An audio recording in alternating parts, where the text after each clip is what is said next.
This is a construction site of the Mengzi Coal Line in Yunnan Province, southwest China.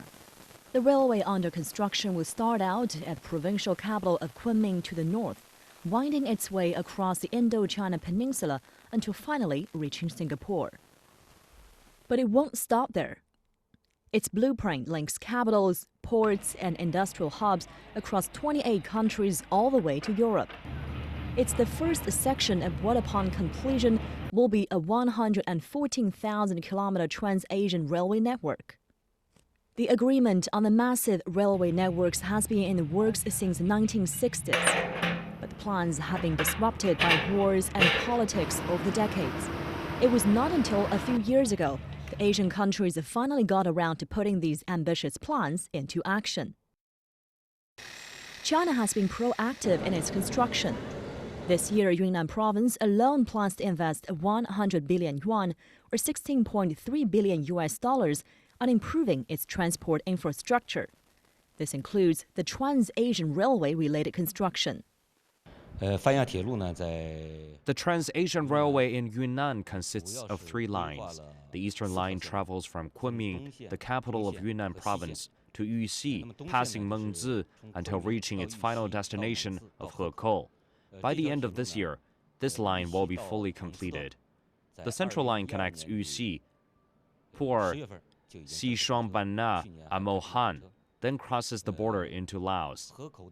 Now the preparatory work on the central line is also being pushed forward. The western line has 2 branches, one of which travels from Dali to Ruili. Its construction started in 2008, and the other is from Baoshan to Tengchong. The construction of the Dali-Ruili route has been incredibly complex due to the large portion of the bridges and tunnels the project requires. The line from Dali to Baoshan stretches 133 kilometers, including 103 kilometers of tunnels and 10 kilometers of bridges, the preparatory stages of which are currently being sped up. One of the major challenges in the construction of this line is a tunnel with a total length of 34 kilometers. It's the longest tunnel in Asia and the second longest in the world. For Yunnan, a relatively underdeveloped region in China's west, the railway could mean better chances of growth. In Yunnan Province, there are still many poor regions, and the railway is believed to be an important tool in alleviating poverty. Once completed, the railways will play an important role in stimulating the economy in Yunnan.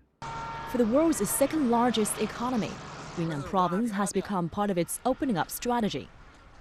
During this year's national parliamentary session in March, Chinese Premier Li Keqiang urged Yunnan Province to step up its opening up to Southeast Asia, promising central government support. When the Trans-Asian Railway is finished, the transport distance from China's western areas to the Middle East and Europe will be shortened by about 3,000 to 5,000 kilometers in comparison with the traditional sea route. China is also seeing the construction of the railway as an important artery that will allow it to nurture bonds with its Southeast Asian neighbors. The past decade has witnessed a golden era for Sino-ASEAN ties. They have now entered a new decade of high-quality development. Enhanced transport links are key to this development, and the railway is a fitting solution.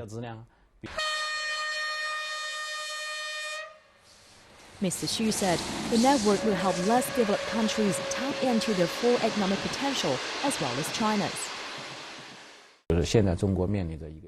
China is currently focusing on speeding up efforts to transform the country's economic growth model and upgrade its industrial structure. The construction of the Trans-Asian Railway could well fit into this grand strategy. Along the planned Kunming-Singapore railway route, like Myanmar, Laos, Vietnam, Thailand, and Malaysia, progress in the construction of the planned railway varies from country to country, while people living in these countries are all excited by the prospect of a modern railway system.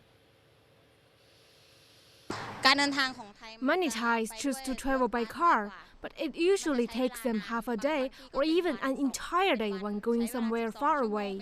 When the high-speed railway is built, it will be a lot more convenient. The China-Laws Railway will bring us many benefits. The trains will not encounter traffic jams, and freight transport will become more efficient. And it won't just be residents who look to take advantage of the railway, with businesses itching to get involved. Laos is a landlocked nation, which makes the railway more important, as it could facilitate freight transportation. More Chinese tourists will come and visit after the rail line goes into operation. In Laos, Latnamani Kunivan, the Vice Minister of Public Works and Transport, also heads a task team for the Laos-China section of the Trans-Asian Railway. He says the rail not only adds another link between neighboring countries, it could become an important means to drive regional economic growth. In order to reach poverty alleviation goals by 2020, Laos is actively enacting its strategic development plan, keenly promoting modernization and industrialization. But as a landlocked country, Laos must first focus on solving its transportation problems. Transport authorities in Cambodia agree, saying the Pan-Asian line will be crucial to the region's future. The connectivity of the ASEAN railway is crucial in linking the ASEAN, with its population of more than 600 million, with China and its population of 1.3 billion. When this project is completed, it will be very beneficial for transport, passengers, national economies, and especially the flow of goods and people between ASEAN and China.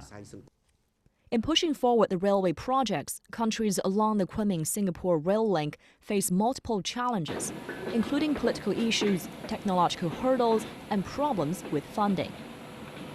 In my personal observation, I think the major obstacle for this Trans-Asia network is still more to the political obstacle. Which means, in terms of the technology, who can provide the technology, who can provide the operations, as I mentioned, is either from Japan or from European Union or from China. However, personally, I feel that China, in terms of the technology progress and the technology advancements, is really ahead of the other competitors. Professor Del Horn points to China's high-speed rail mileage and record for construction.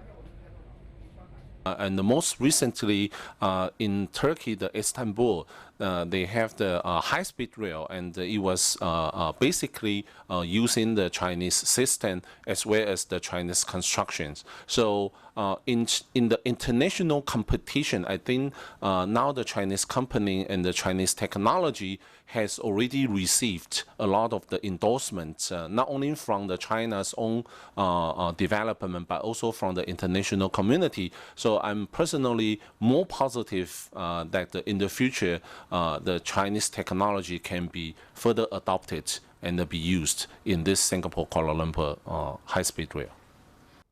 Last year, Malaysian Prime Minister Najib Razak announced the plans for the high-speed rail connecting Singapore to Kuala Lumpur, which is also one part of the Trans-Asian Railway.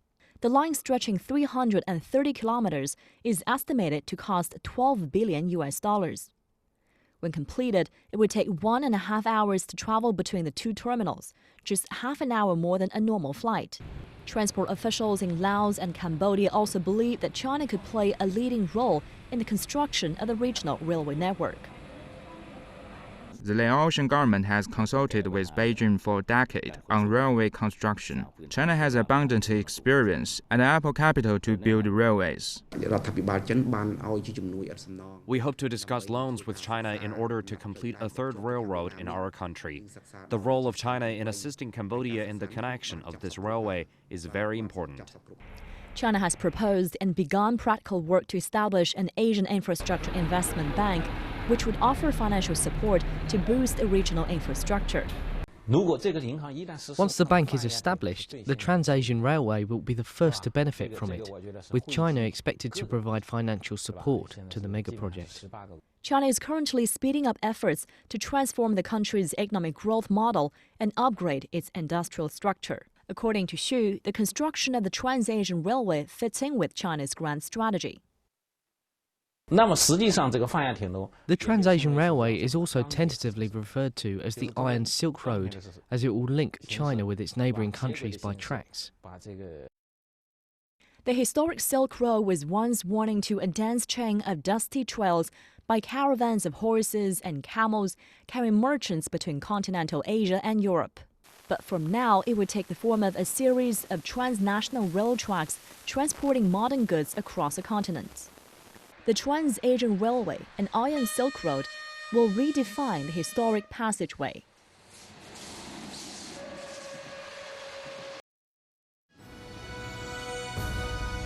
This is CNC World, a new perspective.